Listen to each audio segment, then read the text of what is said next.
Greetings, traveler. I know it may be tempting not to heed warnings telling you to turn back now, but this one you might want to pay attention to if you're sensitive towards sexual content or foul language in a podcast. We will be swearing during this episode, and we will be talking about some not so PG 13 things. So, this is your one and only chance to turn back now. Please enjoy the show. I hate you.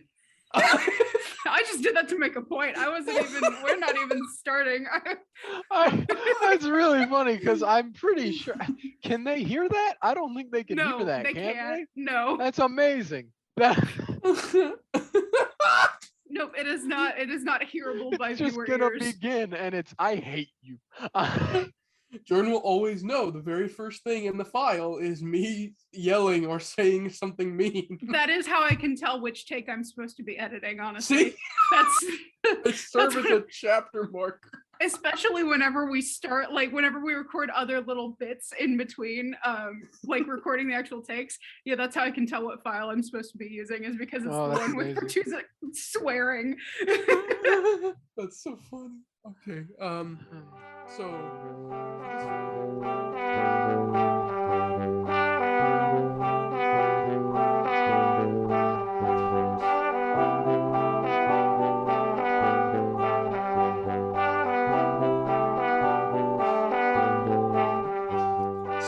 raise your hand if you're single.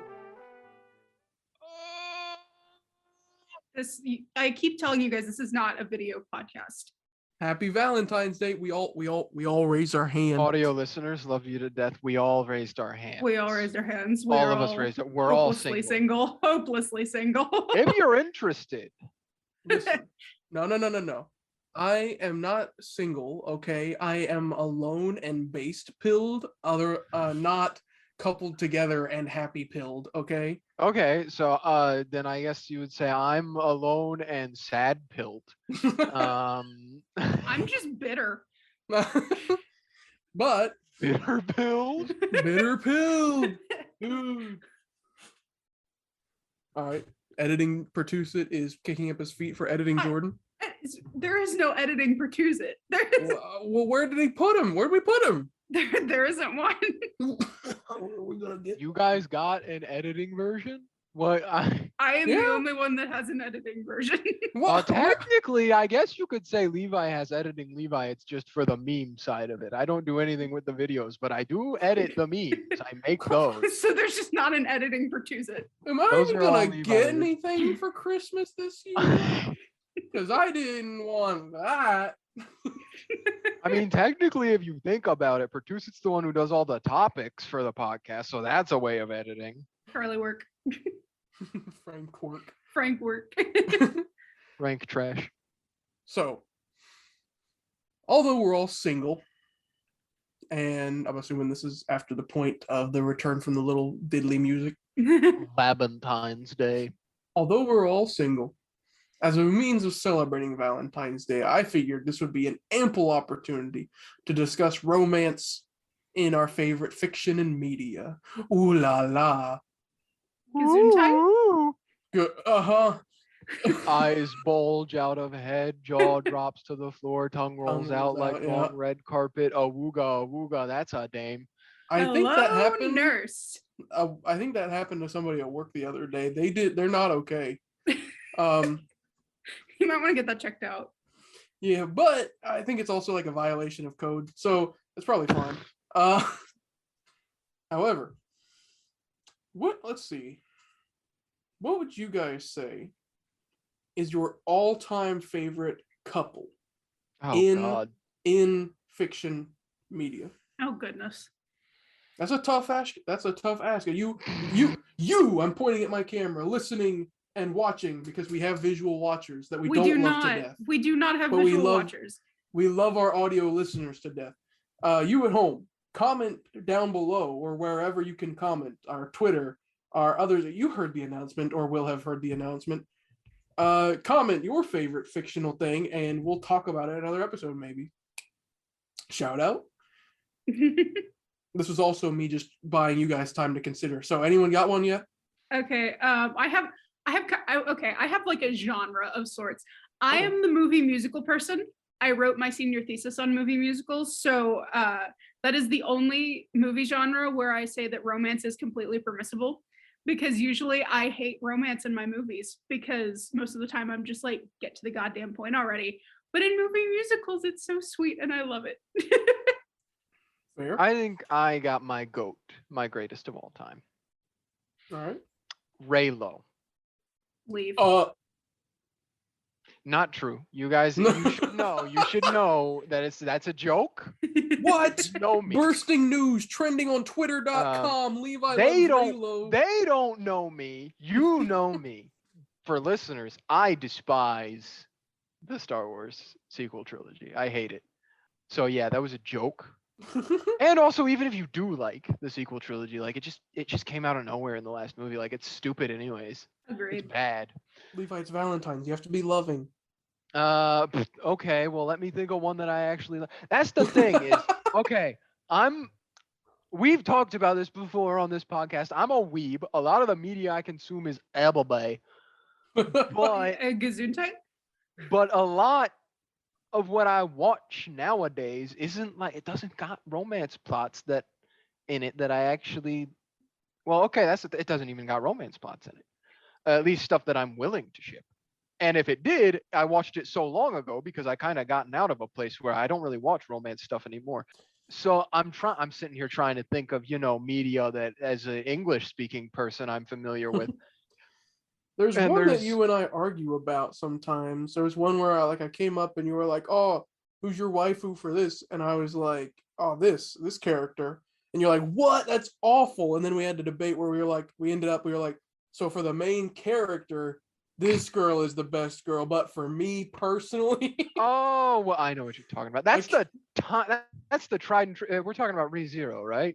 Are we? I can't remember. I thought that was the Rim Amelia thing that we Oh talked about. yeah. No, maybe not, because I think I agreed that Rim was good. I don't know. But going back to more familiar things that, Western audio listeners love you to death, trying to think of Western stuff. I do have additional examples if you can't come up with anything. I'm thinking here, and I just think maybe I don't watch enough stuff. Because I'm like, I don't got like a favorite from stuff that I watch. Like, I don't know what movies recently, or even like within the last 10 years, have come out that have had like big ships or relationships in them that people were like, yeah, that, I like that. The Spider-Man. greatest couple. Spider-Man with MJ and Peter. If you give me a second, I can generate a whole list. We all know I'm an encyclopedia. Movies? I don't think there's a whole, like, relationships in movies. I'm gonna be honest. I don't think most movies give relationships the time they need to develop and be cool. Agreed. I think the movie Her was a great one. It did a really good job, even though it was kind of freaky because it was robot intelligence relationship. Oh, it's that one. Yes, Joaquin Phoenix, fantastic actor, and the lady, I can't remember who it was. I'm horrible with actress names. That one I thought did a really good job of portraying a relationship, and it felt Orwellian, where it was like, are we going to be there? Because I know I love my phone in an unhealthy way, but it's because of the wallpapers I choose. But Her, I thought, did a good job of relationship portrayal, but other than that movie, I don't think a lot of movies do it well. I think TV shows do it much better. I would agree with that. And that's where the problem occurs with me, because I don't watch TV shows. I watch YouTube.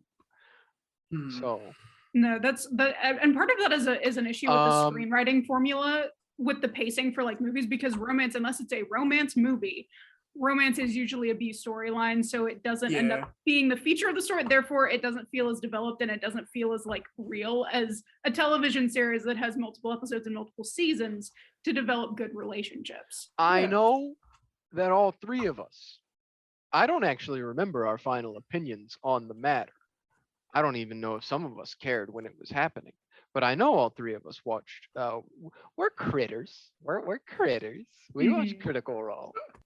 So when Campaign 2 was happening, because that's the one that we've all seen a majority of, I think, is Campaign 2.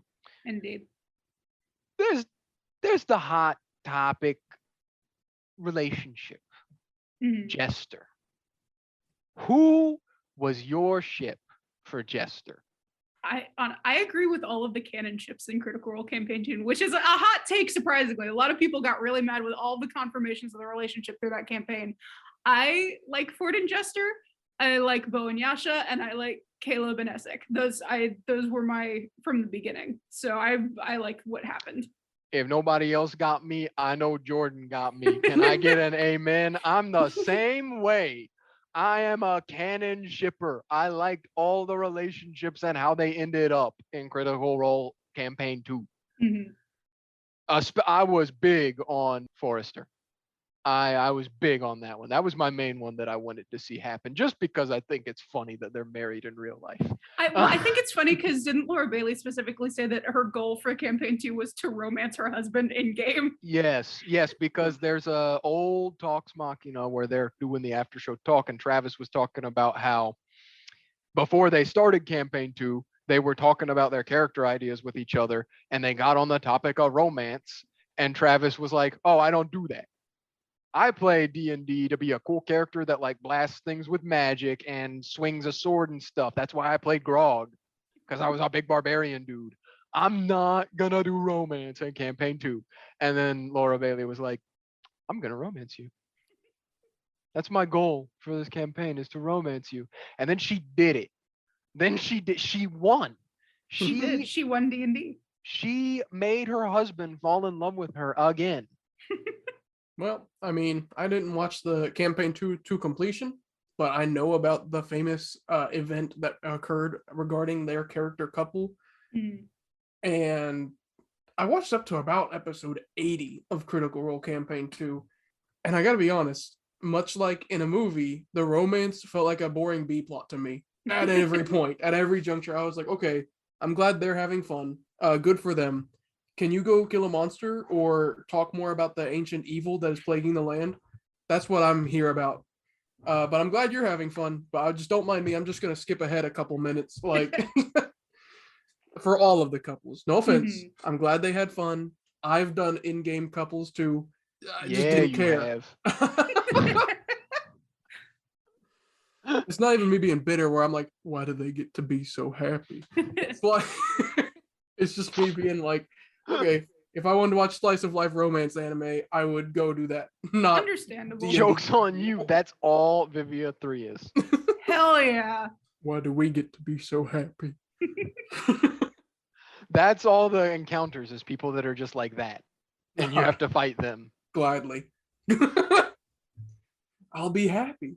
No, I mean, when I think of like, but you have to pick one though before you have to pick one. You have to pick one, even though you didn't care.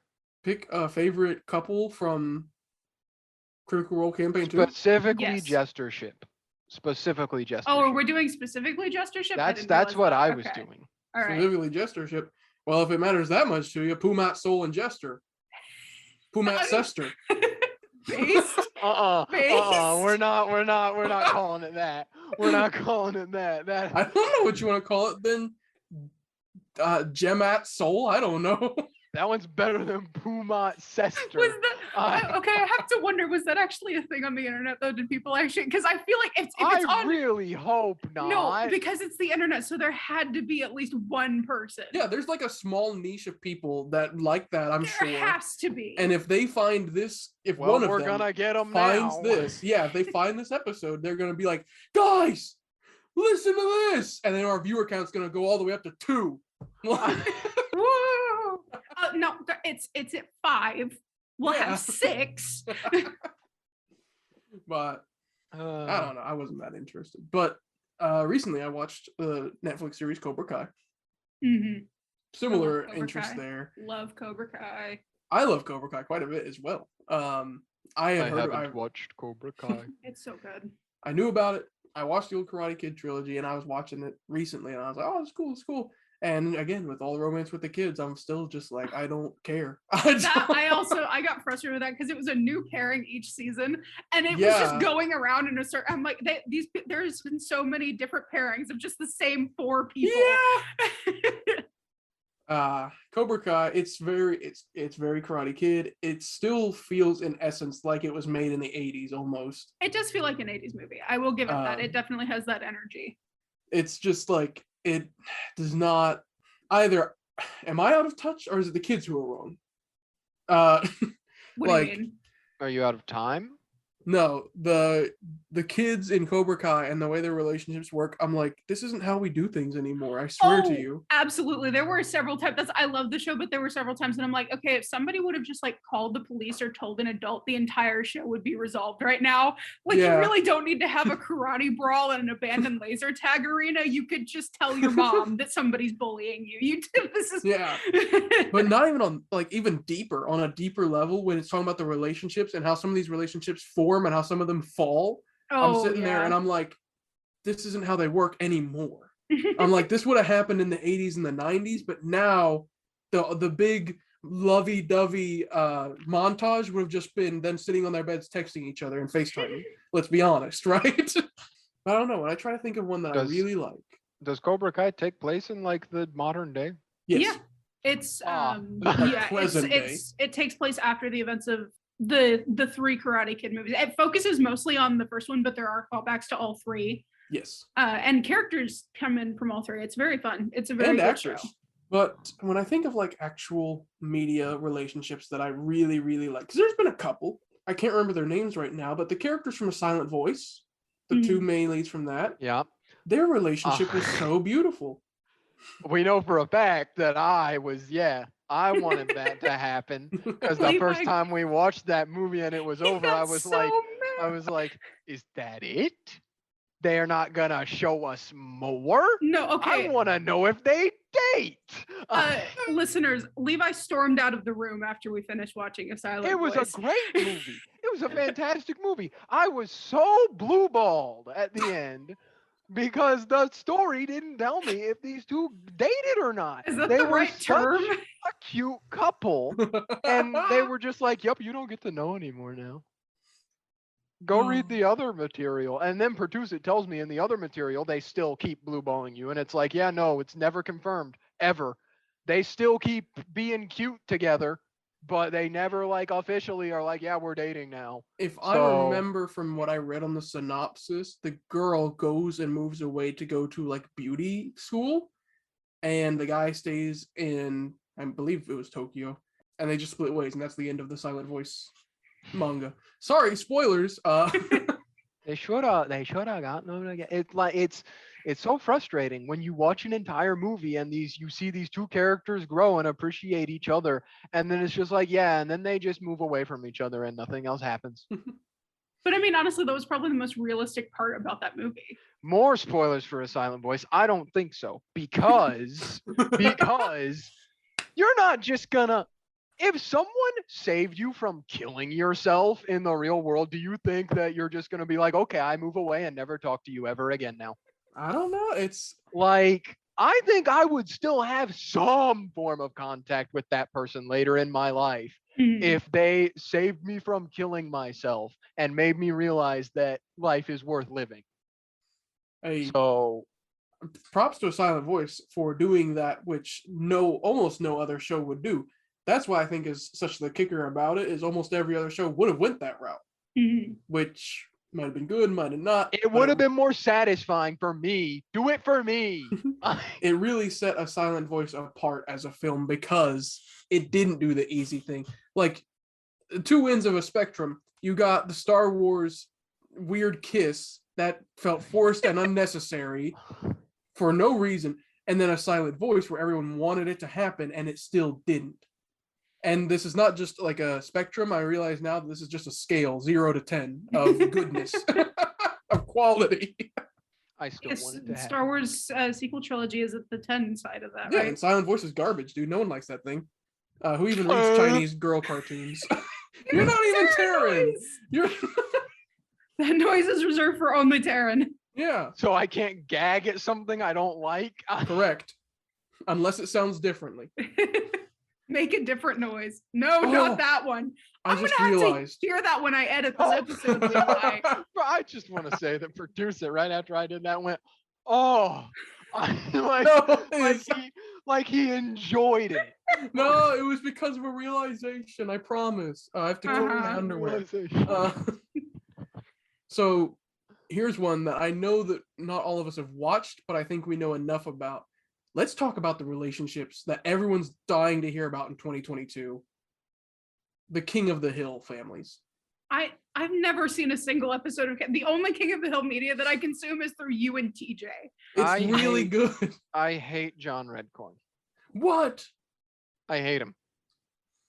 He's a horrible person. He's so nice in raising his son. He just happened to, it's complicated. But he's not raising his son. Dale's raising his son, and he thinks of Dale more as a father than John, anyways. So what you're saying is Dale is based? Yes, based and dad pilled. Yeah, I hate John Redcorn. Worst character in King of the Hill. Mm-hmm. Not worst character, because that's implying that he's badly written. He's not badly written. He's poorly written. Yeah, I hate him because he's well written. I think he's a hypocrite. Yeah. Okay. Now here's one. So we got a lot of media's coming back nowadays with like going into the future, like Cobra Kai and stuff. If they ever do King of the Hill and they make King 2 of the Hill, and Bobby it's Bobby of the Hill. If Bobby Hill has a family, I wonder who his Mrs. Bobby Hill would be. If it was a Mrs. Bobby Hill, the show implied that he was straight, but that things might change. I don't know what Bobby does in college. Oh wait, I've got King Est of the Hill. There you go. There we go. King of the Mountain. King of Arlen, Texas. I don't know. Because there was the time in King of the Hill where he was seeing the Wasana-san's daughter. I forget her name right now. And if I remember, the episode or the series ends and they aren't together. Yeah. But they were so cute. They were the perfect pair. It was literally the girl next door, but she was Asian. Didn't the reason they break up was because like she was vegetarian or something? No. No. Wasn't there there was an episode about that though, wasn't there? Yeah, I believe they had an argument, but they did not break up. They ultimately broke up because they decided it was just best to stay friends. After several arguments, and it was very real, and that's why I love King of the Hill. Is it feels very real most of the time, even though the art makes me terrified. I also hate Peggy. I hate Peggy. You hate Peggy Boggle? What? She stays with Hank through all of his weirdness, though. Hank stays with her through all of her bullshit. That's true. That's true. We were talking about musicals though as well. Mm-hmm. What is almost every musical I think has some romance. Oh yeah, Yes. that's like a musical thing. It's a musical it's like trope. a thing, right? Name me a musical without romance. I'll wait. No. I could probably find you one, but it would take me a hot second. That's what I was thinking. My favorite musical romance is definitely the one where the main lead lady has to pick between two psychopaths. Oklahoma. I was gonna because I played in our high school production of Oklahoma. I played Curly. You look back when you play Curly, you start to realize some things about the character. He's not good. Okay, no, that's okay. Judd is a psychopath. Curly is a sociopath. Because Curly he has an entire song where he tells Judd to kill himself. And the entire song is literally just different ways of him trying to encourage Judd to kill himself. Because Curly thinks the world would be better off without him. Happy Valentine's Day, listeners. And Laura Williams has to pick between the psychopath and the sociopath, but she's in love with the sociopath. So she picks the sociopath. Based ending, she just goes off to become a spinster and I don't know, does something cool. Hell But yeah. then the people who made the musical in when was it made, like the 1950s? They can't have independent women. It was the Rogers and Hammerstein sign. Yeah, women can't be independent in society. That's not allowed. Are you crazy? But no, they have to be auctioned off with picnic baskets. Yeah. Yes, and sociopathic men who try to get people to kill themselves so that they can keep her for themselves. Now, I mean, I'm not saying Judd would have been any better. No. I think there are two that I think I like the most out of the R&H musicals.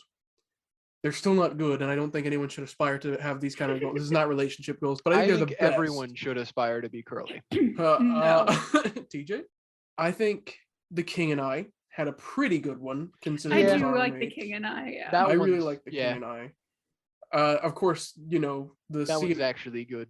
the Siamese tyrant was still Siamese tyrant sometimes, but But he was learning. he was learning. She actually did fix him. She was the one girl to was do fixing him, yeah. She came all the way from England, saw this bald man, and said, "I can fix him." Fixed him. Leaves, refuses to elaborate. Well, stays actually. I think by the end she stays. I still quote that show from time to time, where I'll sit there and I'll be like, okay, so I have this homework to do, this homework, and I'm gonna go to work at this time, and I'm gonna do this, and then I say to myself, and the rest, etc. It is probably one.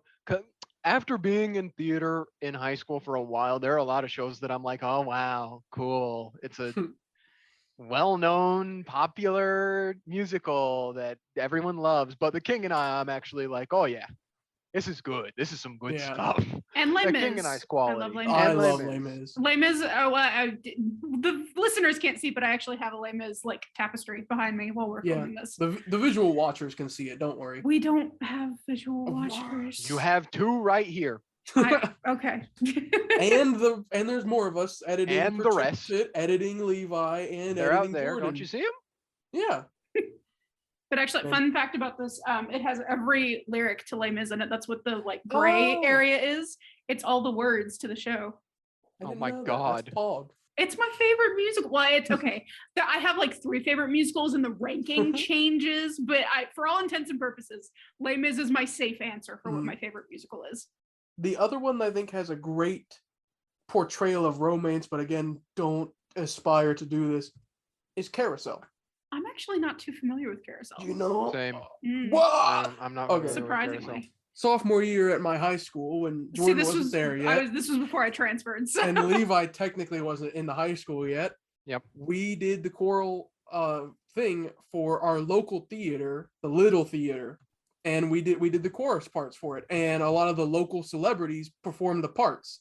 Local celebrities. I can't remember his name. Was that a Vinny and Eric show? Yes, Yeah. I can't remember. Yo, we got Eric Andre. The one that's not a doctor was the one that played the lead. I can't remember which one it is. If I it's Vinny can't or either. Eric, it's one It's of the Eric. two of them. It's I know. Eric. Okay, Eric's it's the Eric. one that's not a doctor. Okay. Vinny's the He one who played the is. lead, and in Carousel, it's about a guy who's like a rough and tumble heartbreaker living in, like, I believe it was Maine. It was a fishing village kind of place in. Automatically like- makes it Maine. It was like early 1900s America, so it was Oh, like pretty definitely rural. Yeah, it was rural Maine, so it was not very modern, but it was not very Civil War either. I think it's been a while since I watched it and heard that now. But he was like a rough and tumble guy, and he finds a girl, and they kind of fall in love. And there's a whole time skip between the acts, and he runs off and leaves her, and then eventually comes back. But I believe So it's like When Harry Met Sally. maybe.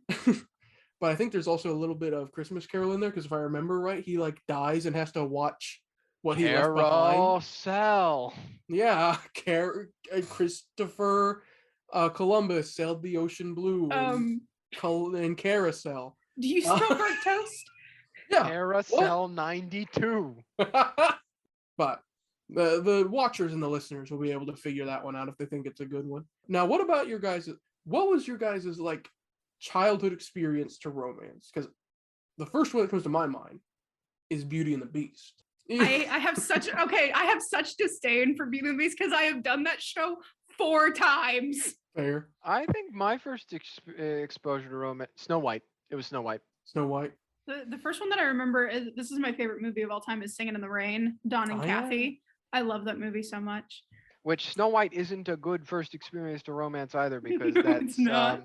that's it, as the funny video says, I'm dreaming of a man to kiss me unconsensually. That's the funny video. Yeah, that's the entire plot. There's actually no romance in that until like the 5 minutes at the end. Yeah. What, you didn't see that there was a blatant romance between Snow White and Dopey? Blatant.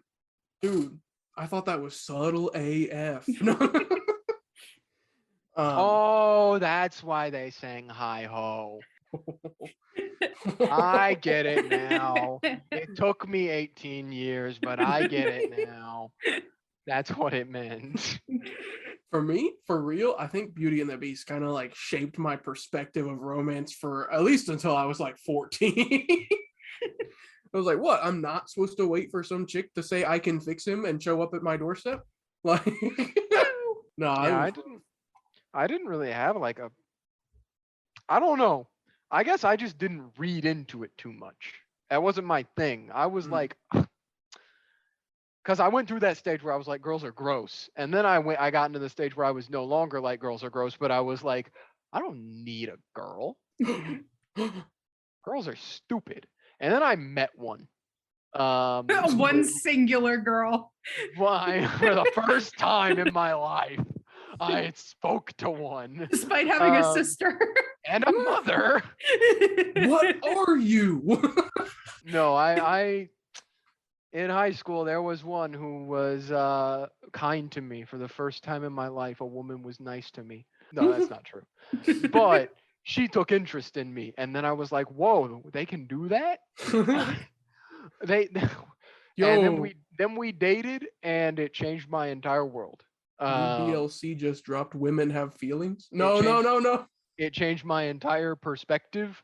And then also I did like my second reread of Lord of the Rings and all that. So that kind of also molded my modern perception of how love and relationships should work, which is pretty much like unconditionally.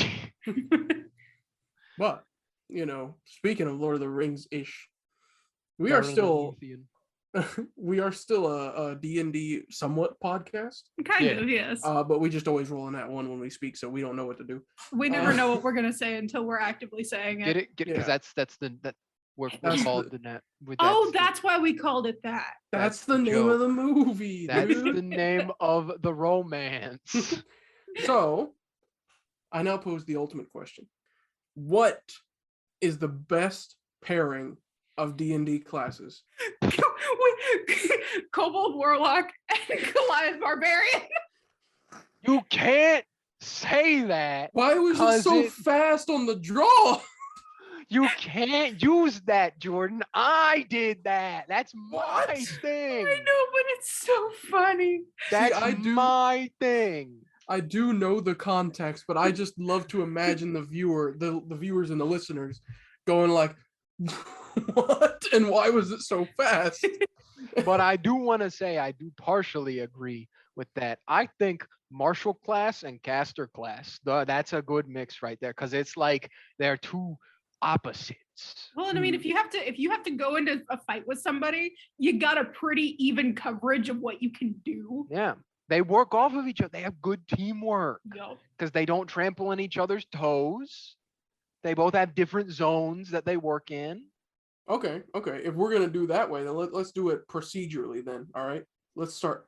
Which caster is the perfect pair for the fighter, romantically speaking, only? Okay. What kind of fighter are you talking? Like melee up close or range fighter? Yeah, we're talking the typical. The most common fighter, which I assume, I don't have the statistics in front of me, but like probably the melee fighter, likely a champion, maybe a cavalier. I think Arcane Archer is like the only one that's really. I'm gonna go Druid. I was gonna say either, not either sorcerer. I was gonna say sorcerer. I was gonna say wizard. Okay, hold up. Let's go. Jordan, you start. You said first. Why Druid? Because you would still be able to fight together, and you would get the Druid would be able to take some far away stuff and also be able to be up close. But also healing is important and the thing that you need. So if the fighter goes down, then help. I was gonna say sorcerer because in my mind it was more of a kill everything before they kill you situation rather than healing. Mm-hmm. So the sorcerer, they got that good attack. You can be a pretty good DPS sorcerer, but you got that meta magic in there, which gives you so many more options to assist and give like a supporting role while still being DPS. that it plays off of the fighter, I think, because the fighter draws in the enemy, and then you got the sorcerer in the back that hits them with the big damage while the fighter holds onto him and locks him in place. No. You guys are thinking too much about a combat scenario. You're in the weeds right now. You gotta get out the weeds. We're talking solely romantically. Solely Are we romantically? talking solely romantic? Okay, then that changes things a little bit. Which is why I Well, think the then it wizard is the depends. best. Then it depends. Okay, you go first. You go. Explain. I think the wizard is the best because think about it. The fighter is the vanilla of the martials. I'm sorry, I don't want to offend anyone, but compared to the others, Vanilla? romantically, You're right. they're the vanilla. Because, like, think about it. And so is the wizard for casters. They come home after a long night from the college or from the school. The wizard's like, man, I can't keep up. All these dang sorcerers and warlocks keep coming in, and they're like, check this out. You can't do this, teach. Pew! And then the fighter's like, I know, dude. I was training some people at the training hall today, and some guy just beat me with his fists and kicked me in the sky, and said that's what monks do, and left. And I feel ashamed. And they could get together over their ire and hatred for their companions in classes. Okay, I can see that. Well, then it gets too much into the nitty gritty for me about like how are they going about this? Because if it depends on what kind of then, well, no, because this is a fighter pairing. I was gonna say something else, but it's like, what kind of fighter are they? What do they do? Do they fight people? Do they fight monsters? If they fight monsters, is it one of those things where they like monsters because they fight monsters? Do they want a dragon bloodline sorcerer because they're Monster part GF? dragon and they could have a half dragon GF? Do No. they want that? That's my question, because I would. I think you're going in the right direction, but not for fighter. I think that's the perfect match for the ranger. That's what I was gonna say. That's- when I was like, oh, but this is the fighter pairing. I was gonna say that's the perfect match for ranger, because rangers Yep. are all about hunting stuff down. That's already okay. I think that we gotta rep the community a bit here, though. I think we're all on the ranger sorcerer because of the draconic source or draconic bloodline thing, but we gotta rep the community. Ranger druid. Ranger druid, because Ranger druid is too have perfect. shape change. Not shape change. I'm saying like geographically similar. Yeah, they could rule a forest together. Yeah. or and whatever. shape change. Levi's going for the kinky shit. I'm going for the cute romantic stuff. Yes. It could be both. Like, it could be both. They both can exist in in fact, they probably should both exist in a healthy relationship. Yeah, you could have the druid be like, oh, hey babe, you fancy me lighting some special trees on fire so they smell good? I don't know. And then the ranger says bear. And then they both, one transforms into a bear, the other summons their bear familiar, and who knows what happens after some real weird. Some Pinot or bear Pinot or wine. I don't know what it's called. Kumcha? I'm not an adult. We're earning our mature content warning today, folks. Yeah. This is good. This is gonna be another one of those episodes. We recorded just enough then. Now, so we got Ranger, and I think you're right about fighter and wizard. I think you're right in that. Fighter and wizard. I can agree with that. So which one are we giving Ranger? Druid or sorcerer? Oh, druid. Druid works better. Druid. Okay. Okay. All right. I could see both, but I think the druid one is cuter. Mm-hmm. So next martial. Oh, everyone loves to hate him. Monk. Monks die alone. I think there is an odd number, so we'll have to figure that out when we get to it. Monks die alone.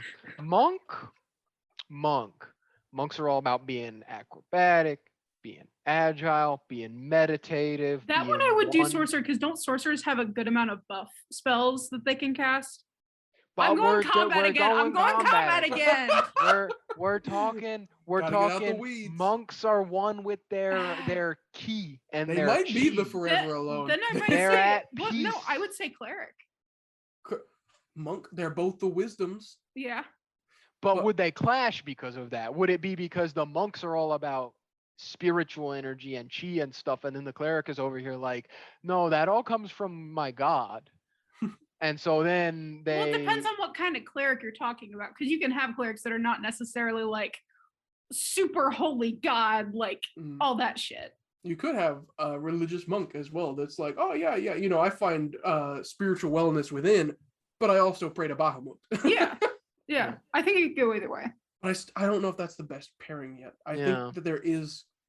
This is one of those jigsaw puzzle pieces we got to find. So, what's a class that dumps whiz? What's a martial? Or what's a caster class that dumps whiz? Artificer, Bard. monk, artificer, Bard. No, Bard, and wizard again. Straight up. Y'all ain't ready to hear this. We could double up and say that wizard is true. just good with multiple. We don't have to just have. Impossible. There's one of each. Okay. In this specific scenario for Valentine's Day. There you go. For our listeners and watchers, who we don't love to death, but we love to death the listeners. So I'm thinking monk. Oh yeah. You guys aren't ready to hear this. Mm-hmm. Monk and bard work perfectly. Why? Do they? They do. Explain. Because the bard is stupid, dumb, himbo, or what do they say? Herbo? I don't know. Bimbo. Bimbo. Sorry. It's I'm bimbo, himbo, sorry. and numbo. I'm stupid. Sorry. Brilliant. Herbo. You know the hit 2008 movie about a snail that goes really fast, Herbo? I thought you. No. That was not 2008. No, it was not. It was not? Oh, yeah, I'm even stupider. I thought you were going to go for the Herbie fully loaded car joke. No, I'm not that smart. But so I think the bard is the bimbo or himbo. That's just like, you know, aha, I'm charismatic, tick-tock, tick-tock. And then they get into trouble, and then the monk's like, aha, I guess I'll bail you out again, but only for favors of the unsavory kind. And they have an odd relationship, but it works. Oh, so you're saying that they start off as friends with benefits, and then the relationship grows from there. I think when they get to old age, they're perfect. I think their golden years are their best. A bard and monk in their golden age. The bunk. That's the ship name. Oh, I'd actually know how it would be spelled as bonk. I like the bonk. That would be even funnier if the bard was like hopelessly in love with the monk, but the monk has the chastity vow or something. That would be hilarious. The bonk. Anytime the bard's like, I love you, baby. 3 attacks straight to the throat. I'm getting out the quarterstaff. Yeah. 10-foot range. No, I think that would be fun, especially like deconstructing the horny bard stereotype. It's just the bard's head over heels in love with the monk, and the monk's just like, "Dude, what are you doing?" Like, what you do? I think that would be funny, but that would be very cute. We might come bard, back, bro. Monk might be alone forever, but right now, tentatively, monk and bard are occupied. Plus, they both have 4 letters in their name, so they're kind of meant to be together. And I think one of them is a Sagittarius. Wait. So what's the wizard and fighter ship name then? The Whiter? No. The Fizzard. The Fizzard. I like Fizzard. I like Fizzard. Whiter. No. Then what was our other one? Ruid. Ruid or Granger? Granger. Let's go with Granger. Or, well, no, because you would take the R out of Ranger, so, Danger? Danger. I like that one. Let's go with Danger. It's funny because we thought they would be dangerous together. Okay. Next, Marshall. This is a powerful one. Barbarian. Most versatile. Can go with anyone. Barbarian and... Now, this one I think makes sense. Barbarian and cleric. What? I can see that. Because the barbarian is the wild, crazy one that flies into combat, and they're raging and they're killing everything, and things are hitting them. You gotta have the level head to bring them and then down. Everything's dead, and they're like, at the end, and then the cleric just walks up and gives them a good old heal, and is like, "That good, honey? Okay, that's good. Let's calm down now. Let's calm down. You got everyone, bub. Love you too, sweetie." That's like bad cop, good priest, I guess. Yes. That's the dynamic. The barbarian is the angry one that's killing everything, and then the cleric's the one that is nice and sweet and level-headed. It's like that trope of like the really big strong guy, and then he's got like this small little cute wife that.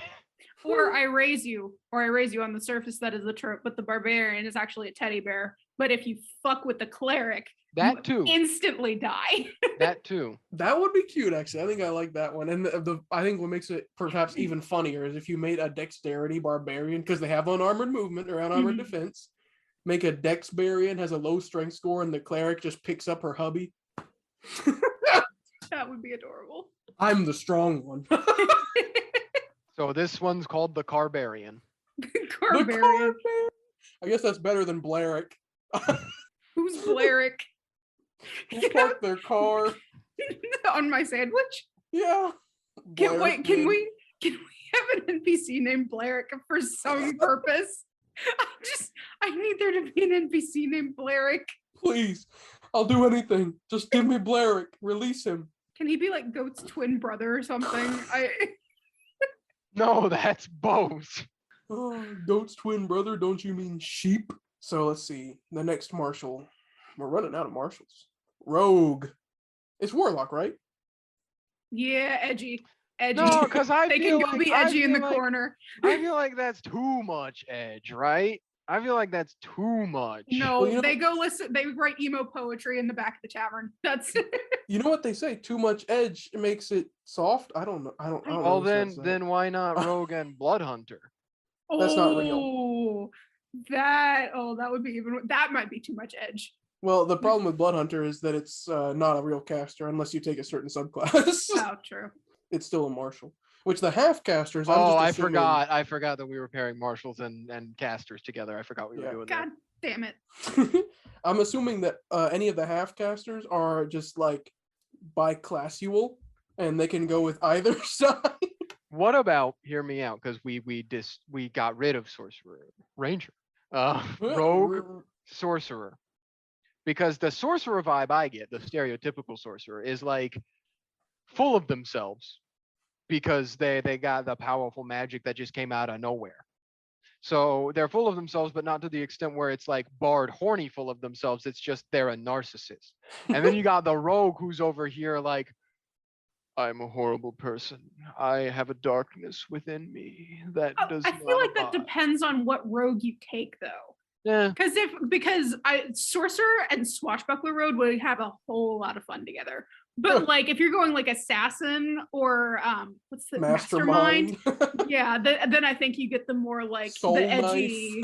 Yeah. What I'm saying is like you've got the sneaky and a little bit saucy. More the sneaky and the saucy. Yes, it's like yeah, you got the one who's upfront and bombastic and the one who's subtle and sneaky. Well, and now you have a built-in distraction. Yeah. You're out of martial classes, but we still have some half casters. Here is who is unassigned. But a half caster and a half caster make a full martial and a full caster, so we can put two half casters together. What kind of Punnett square? Okay, so we have. Here's who's unassigned: Artificer, Paladin, Warlock. That's it, unless you count Bloodhunter. We're gonna count Bloodhunter because there's an odd number. To make it even, we should count Bloodhunter. I thought it'd be really funny if the Warlock was forever alone, but okay. That also might be kind of funny. We'll see how it goes. The Warlock and the Bloodhunter are alone together.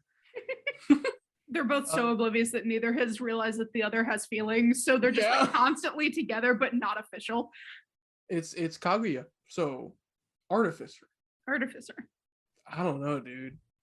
I could see an argument for Paladin, which is like, the Artificer is all about making stuff and things.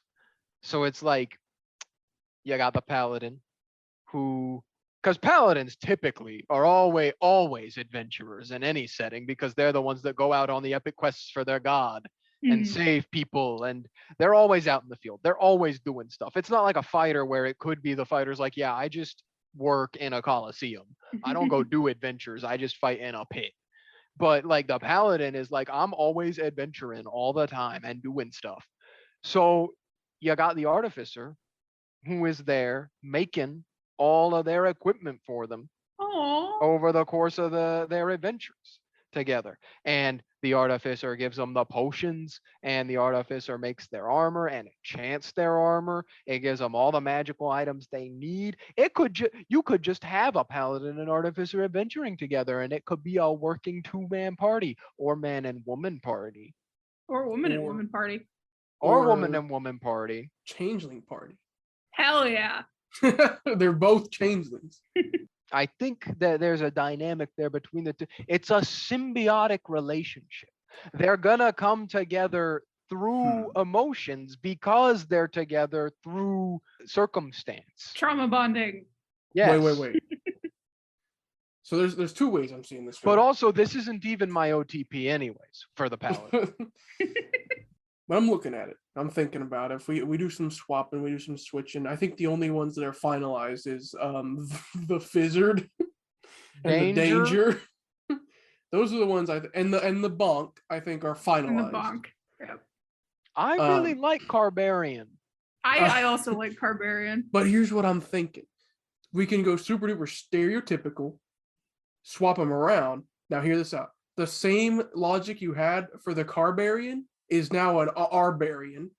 They enhance the Barbarian stuff. The Bartificer. Yeah. The Bartificer. There you go, the Bartificer. They're doing that.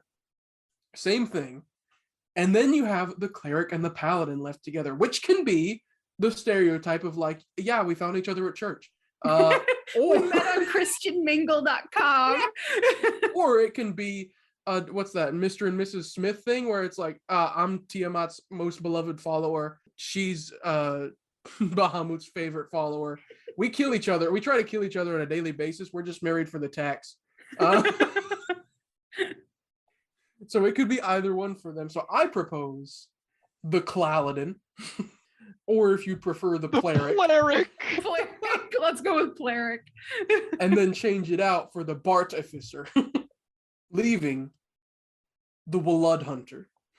Well, I was gonna see my OTP for the Paladin was the Warlock.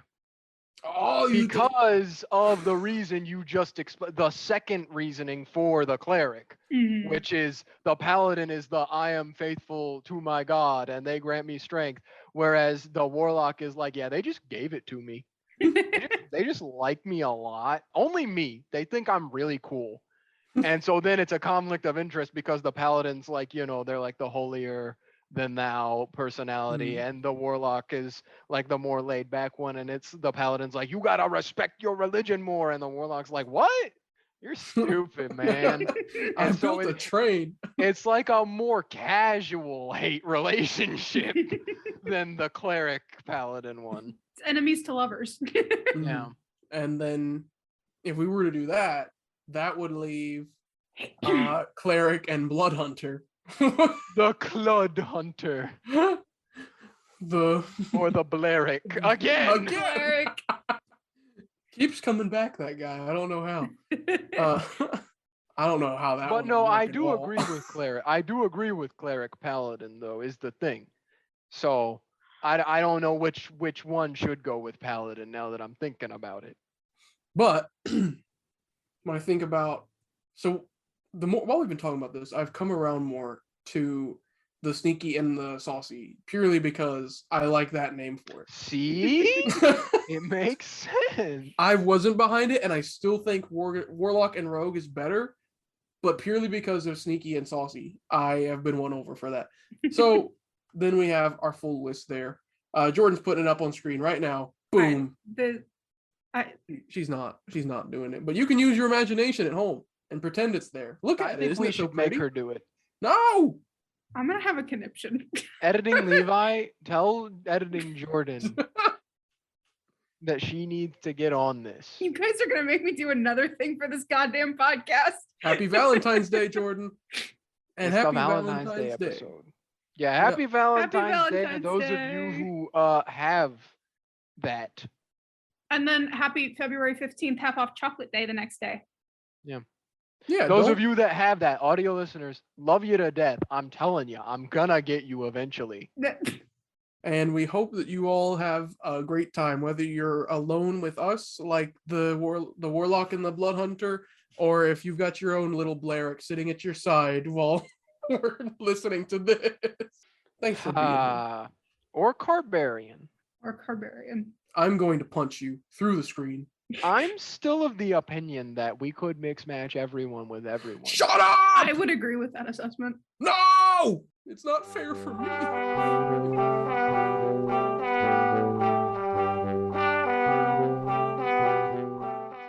Hi, this is Jordan from Nat One Podcast. We hope you enjoyed the episode you just listened to, and we hope that you come back for more soon. If you'd like to keep up with the zany shenanigans of our lives and the different things that we do, you can find us on Twitter, TikTok, Spotify, YouTube, Castbox, and Anchor. We look forward to seeing you again soon. And hey, thanks.